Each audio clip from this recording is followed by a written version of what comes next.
Hey creators, welcome to Minding Your Amygdala, the brain, body, and behavior podcast where you'll learn to awaken to your emotions, get informed about your biology, and motivated to use skills to improve your mental health.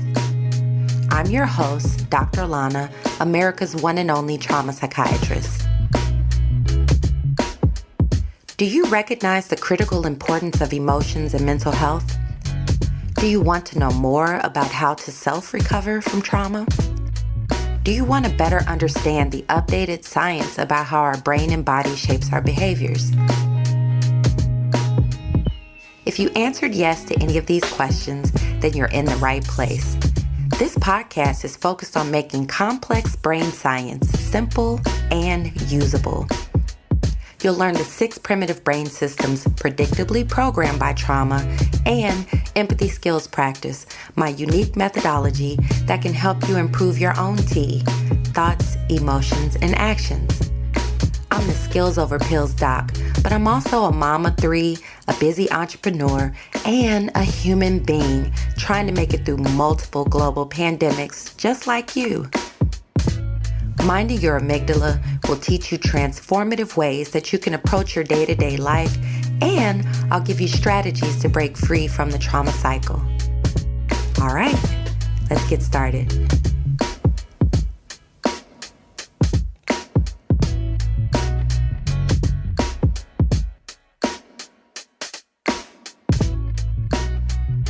Hey, you guys.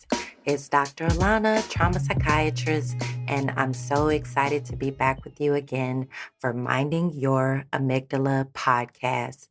This is a brain biology and behavior podcast, and I will stress that brain biology behavior triad through this entire session because the important thing that you need to understand is that this really is going to boil down to teaching you about your anatomy.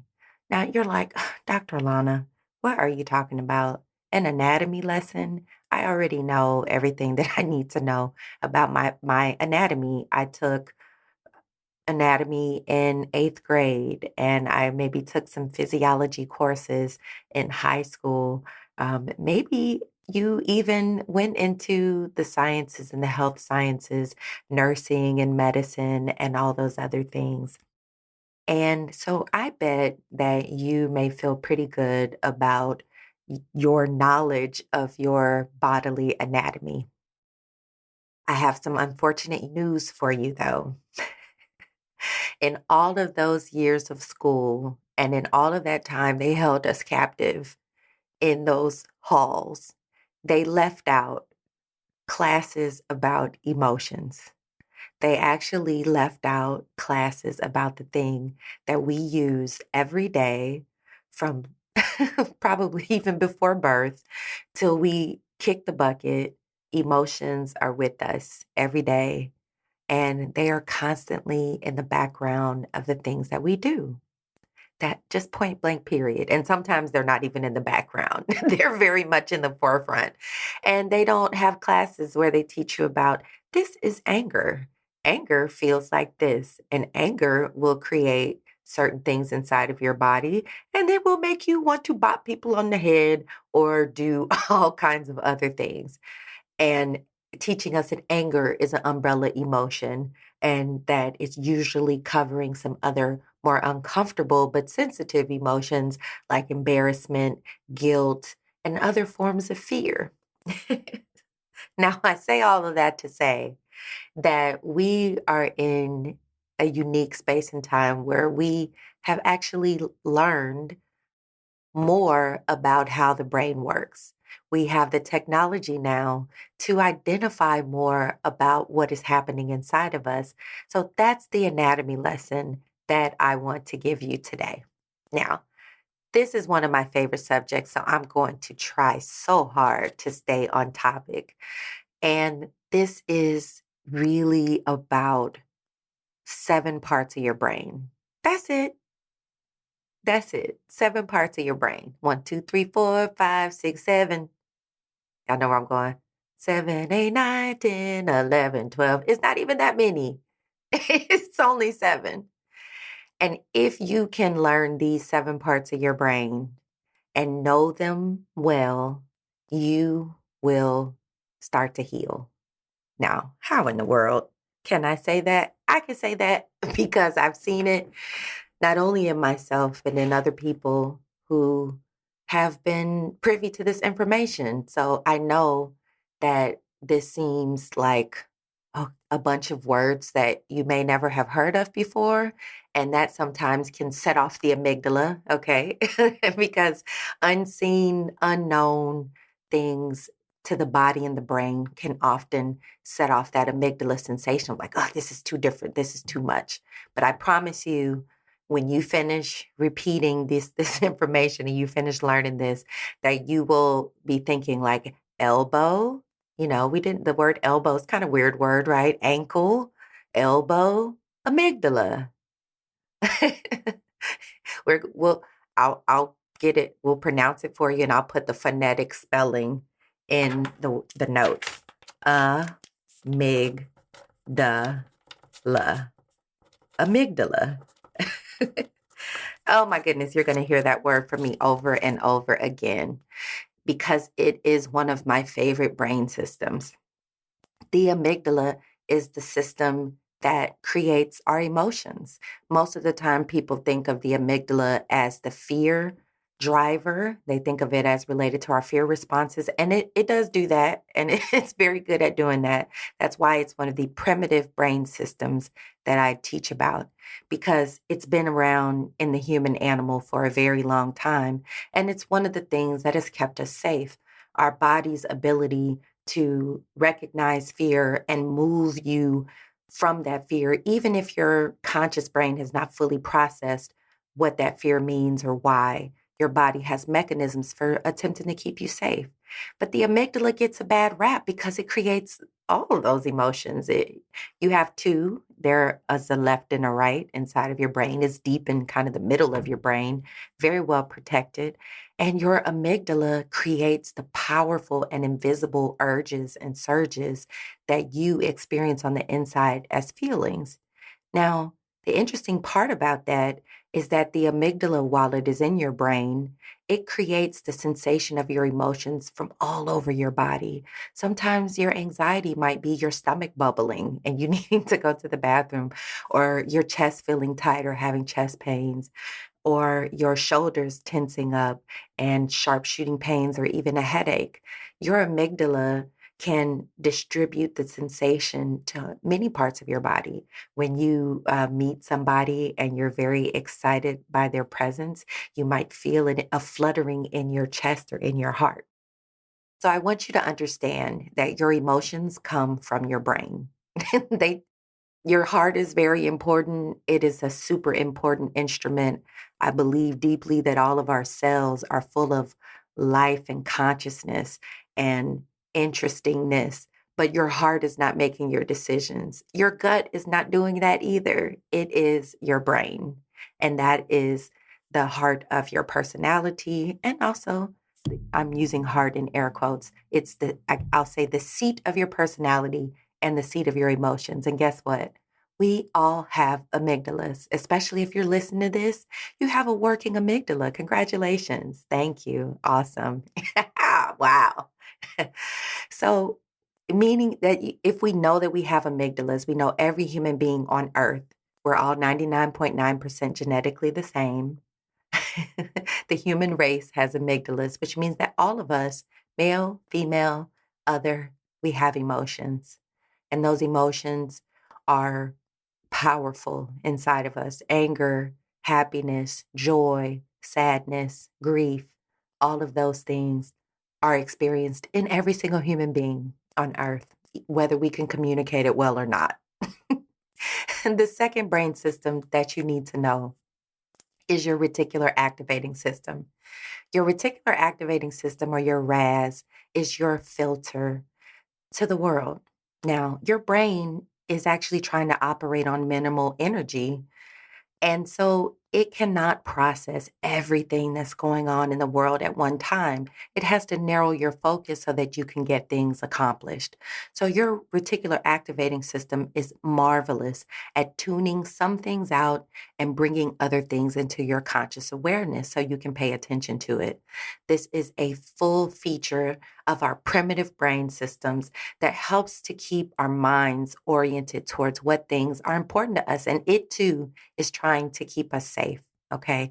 But your reticular activating system, I think of it like a space bubble helmet that is over all of our brain and it's got a dark tint on it.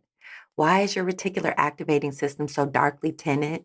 Because you've been hurt so many times before. And again, our brain is really intent on protecting us. So we're not only programmed by the experiences of other people in our life or what they may tell us or what we might be taught to be aware of and pay attention to, but we're deeply programmed by our own painful experiences or painful experiences that occur to people close to us. This is often why we don't have empathy or appreciation for the experience of something for other people until we have that experience ourselves. And then we go, oh man, I thought I was compassionate, but I didn't realize how tough this actually is. So that reticular activating system, that filter, is at play constantly. An easy example of where you may recognize this is that you're able to pick your name out of a crowd or pick your flight city out of a airport PA system or tune out the fire alarm beep when the battery needs to be changed. Don't tune that out, change it. But that reticular activating system is very powerful to select certain things to come into your full conscious awareness and other things to operate in the background. Remember that all of your decision making runs through your brain, but your brain is not consciously thinking about many of your decisions. A lot of things run on autopilot, and you have to become more aware of that process. Now, that reticular activating system being programmed by traumatic experiences also means that you will be hyper focused and hyper aware of things that may indicate that a trauma is going to happen again. Unfortunately, your reticular activating system is very good at helping you spot potential traumas. However, if you're not aware that it is elevating or escalating or picking out things in your environment to send forward to you in your consciousness, you may not realize that your focus on painful things might actually be drawing your mind, your body, your spirit, your experience towards the very thing that you don't want. Mm. Now, that reticular activating system, that filter in your mind is also helpful on another level because it's responsible for the concept of the secret or the law of attraction. If you can intentionally program your reticular activating system to create awareness of the spaces that you want to go in and go towards, your RAS will help pull you there. So it's a super powerful tool. Again, just because these parts of our brain are primitive doesn't mean that they're not incredibly important and incredibly powerful. The third part of your brain that you need to know about is your somatosensory cortex. Your somatosensory cortex, or your SSC, we also call that your pain center. Your somatosensory cortex is responsible for your invisible wounds. Your somatosensory cortex is that system that has a way of registering psychological pain. Now, that psychological pain is not distinguished from physical pain. Your somatosensory cortex doesn't really differentiate well between physical pain and psychological pain. It just processes, it hurt. Okay. So I say that to say that in the same way that a person can put their hands on you, physically harm you, push you, violate your sovereign body, or make things happen to your body that you do not desire, in the same way that those physical things hurt, psychological things also cause very real pain signals inside of our body. Real pain. It's not all in our head. It's just that we experience so many slaps. We're so desensitized to the input and the impact of that psychological trauma. So your somatosensory cortex can be numb, but it still doesn't mean that what happens on the inside when pain is occurring, your body processes, they still release chemicals and attempt to address that psychological pain. That can impact us in ways like heart disease and higher stress levels and all kinds of other challenges that come with our body being constantly challenged with painful things, painful experiences. All right. Hope you got those first three: reticular activating system, your awareness filter, the amygdala, your emotion creator, the somatosensory cortex, your invisible wounds, and the fourth system I want you to know is your brain reward system. That's your addiction gremlin. Now, your brain reward system is part of the brain's addiction mechanisms. The brain has a chemical called dopamine that's very powerful and very prevalent, and there's lots of things that your brain uses it for, but in particular, it's for your pleasure and reward system. Now, dopamine, even though it's powerful and it feels really good, it's a short-lived chemical. Your body breaks it down quickly. So humans and humanity chase dopamine constantly. We are all addicted to something. Please trust and believe that if you have dopamine, your body is shooting it off when you do anything that is pleasurable. However, there are some substances and behaviors and experiences that will trigger more dopamine than others. And of course, the more extreme a thing is, the more dopamine gets released. Even if you think about all of the substances that we think of as illegal, like heroin, cocaine, marijuana, although I don't think it should be, alcohol in some instances, but also think about substances that we use as a culture that are also addictive.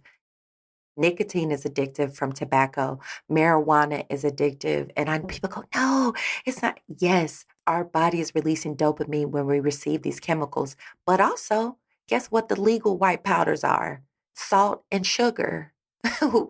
They trigger dopamine and they trigger other things that then cause us to have addictive behaviors. So when we're wondering why we keep putting this ice cream and these chips, for me, it's chips, in this basket, when I know that I need to eat less of this sodium or lose weight or eat less carbohydrates, and all those other things really are about us being driven by our addictions. We also grease and cheeses and herbs, those trigger dopamines like good food, but you can also be addicted to people.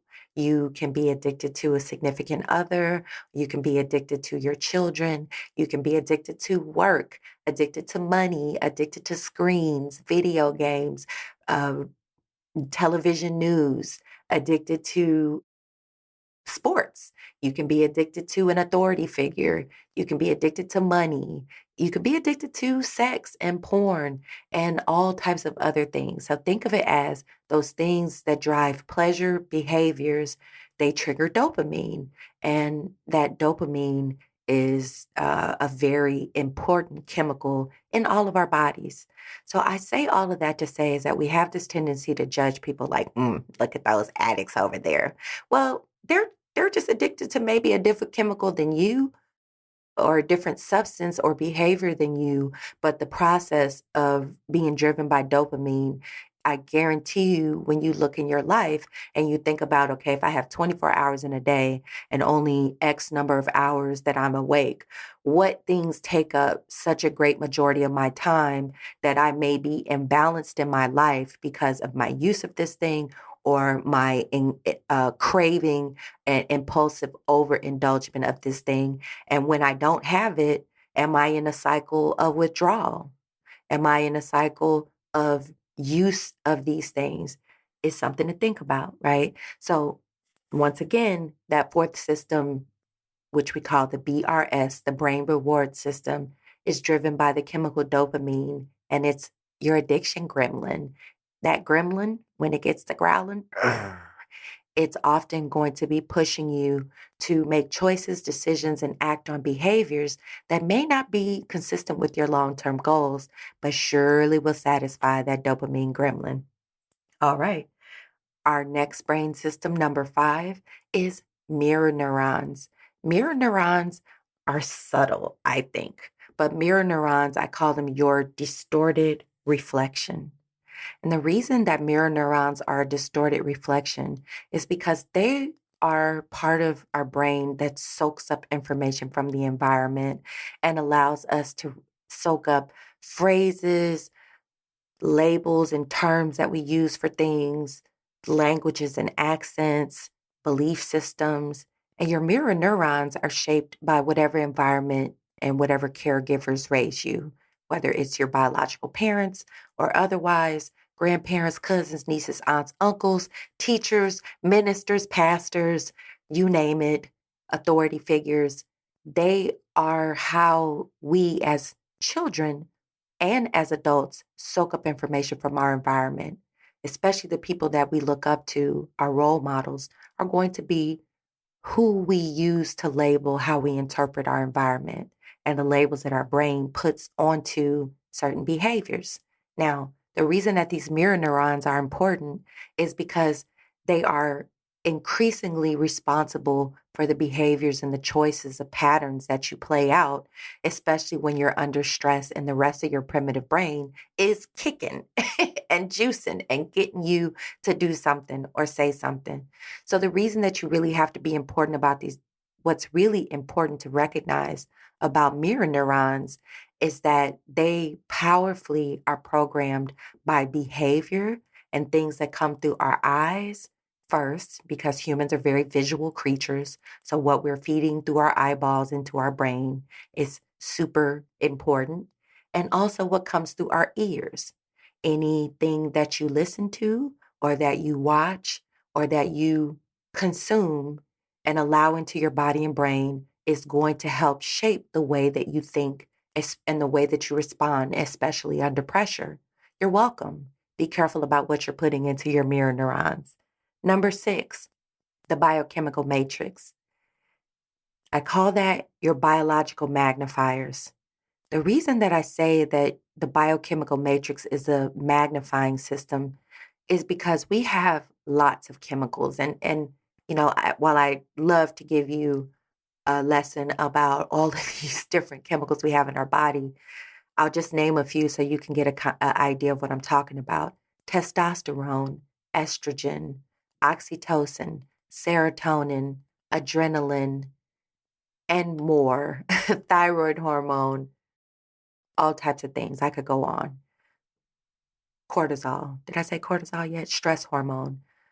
Now, while all of those are words that you may have heard before, the point that I want you to get from this space is that that's part of our primitive brain system as well, because our brain is what triggers the release of those different chemicals at different times. And understanding that your body releases those chemicals can help you recognize why you might have a incident or something that triggered you or bothered you, but that can still even be carrying on and you're feeling it in your body days, weeks, sometimes even months later, because they can be setting off chemical processes that your body then continues to have to deal with. Example that many people have experienced during the pandemic is higher levels of cortisol, because we're all under higher levels of stress. People have complained about feeling foggy, mentally confused, days running together, having difficulty distinguishing between times of the year and feeling the perception that time is moving faster than it is. All of those are associated with the experience of having higher levels of cortisol affecting our brains and making us all a little bit discombobulated at times. These are normal things that happen when we face traumas and stress. But unfortunately, we live in a society that has done a pretty poor job of teaching us not only about our brain and how our brain creates biological responses that we have to wrestle every day, and how those biological responses are connected to our thoughts and our feelings. And then those thoughts and feelings are connected to our choices, our actions, our words, most specifically, what we choose to create. Now, here's the problem. Those 6 primitive brain systems that I just told you about, the amygdala, the reticular activating system, the somatosensory cortex, the brain reward system, the mirror neurons, and the biochemical matrix are responsible for probably 90 something percent of the experience that you notice inside of your body and inside of your head. And that's pretty much the same for every human being. Our brain systems, our primitive brain systems, they're loud. They roar at us. They move us. They influence us, and they justify our beastly behavior. However, we have an out. Hallelujah. Hallelujah. Hallelujah. Hallelujah. Hallelujah. Hallelujah. Okay. Why am I so happy? I'm happy because I know that if you have a working amygdala and you were able to get to this point in this podcast, you also have a working prefrontal cortex. Yes, right there behind your thick and juicy forehead. Tap your forehead with your two fingers. Put some peace on your forehead. Oh, my goodness. Oh, we need it, Lord. All right. Your prefrontal cortex, it is, somebody told me the other day, they were reading my workbook and they said, I can tell which brain system is your favorite brain system because you turned up when it came to talking about that prefrontal cortex. And I'm like, yes, I'm turning up for the prefrontal cortex. Why? Because it is so important. Okay. Your prefrontal cortex is your CEO. It is the most evolved part of your brain.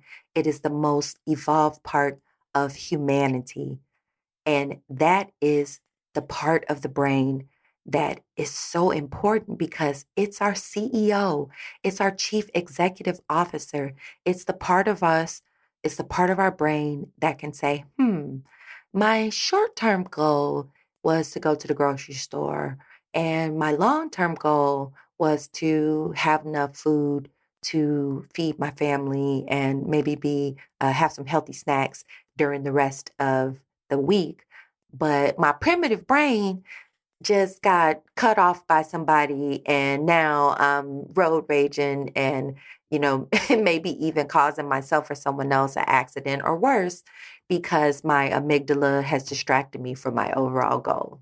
Your prefrontal cortex is the part of your brain that can silence, or maybe not silence, but calm these primitive brain systems and help you to recognize where you have more control than you realize over those particular brain systems.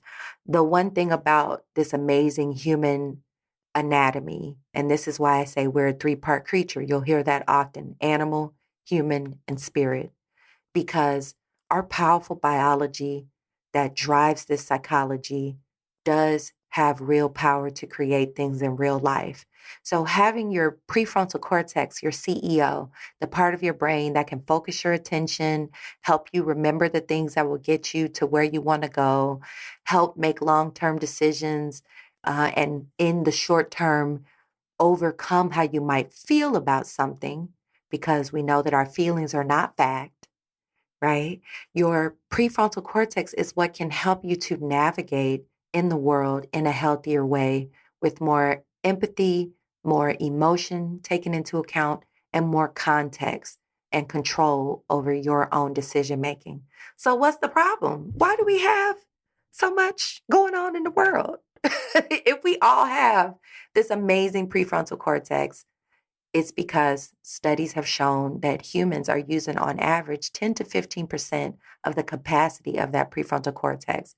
We are woefully underusing our own capacity to slow down and think through our primitive thought processes before we go primitive on people, recognizing where we can engage in conversation and find words that are helpful and healing and help us navigate the gaps instead of getting agitated and letting our primitive brains run off with the problem solving and the solutions, run right on out the door. And we need to come into a space where all of us recognize and know that we need to activate that prefrontal cortex and evolve our ability to calmly address our differences and the things that we have disagreement about. Whew, Lord, what would that look like? I'd like to see that on a show on TV, but hey, maybe that's just me dreaming. Anyway, this episode is finished.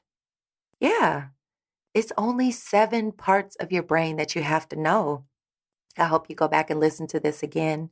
I'll also put some notes in the podcast notes so that you'll be able to find this information and read about it and think about it again and again and again. I challenge you this week, because I love giving challenges. I challenge you to start looking for your primitive brain systems. And let me give you an acronym to help you remember what those primitive brain systems look and feel like. And it's shitty thinking. Yes, shitty thinking. That's why I said this is not for the children, okay? But let's say stinking thinking. But stinking thinking is subjective, meaning you have opinion-oriented labels and terms that you're using for things. Remember those mirror neurons. You may have gotten those words from someone else, but do they apply? H, harsh, judgmental in nature, lots of shoulding yourself or other people. If you notice that your thinking is harsh and you do a lot of judgmental thinking, now mind you, being judgmental is part of being human. Your brain has to make micro calculations, thousands and thousands of them per day, millions probably. However, you can set your judgments to the side, and you can also recognize when you're being extremely judgmental, because that also is harmful to your body and your internal experience. Intense. Think about when you're having painful, negative internal experiences, that's going to be that somatosensory cortex and that amygdala shaking things up on the inside. Terrorizing. Having these type of thought processes constantly creates a fear cycle, emotional, spiritual, and psychological pain and poison that's going on in your head. So if you're doing negative self-talk, I can't do it, I'm stupid, I'm ugly, why did I do that, I'm a failure, or whatever your internal negative, nasty noise sounds like, you're stinking thinking, then you are being shitty to yourself, subjective, harsh, intense, terrorizing to yourself. So I challenge you this week or until this next episode, whenever you're listening to it, to be looking for your primitive thinking. All right, y'all. That's it for today. I'm Dr. Alauna, trauma psychiatrist. If you're enjoying this podcast, please like, subscribe, and leave us a message. Leave a note and tell us what you think about this podcast. Like, girl, it's bomb. Okay, thank you. This is helpful, Dr. Lana. Once again, share this with your friends. Tell someone else about it. Make sure you hit that rewind button and join us again on Thursdays for Minding Your Amygdala, a brain, body, and behavior podcast with me, Dr. Alauna, trauma psychiatrist, signing off.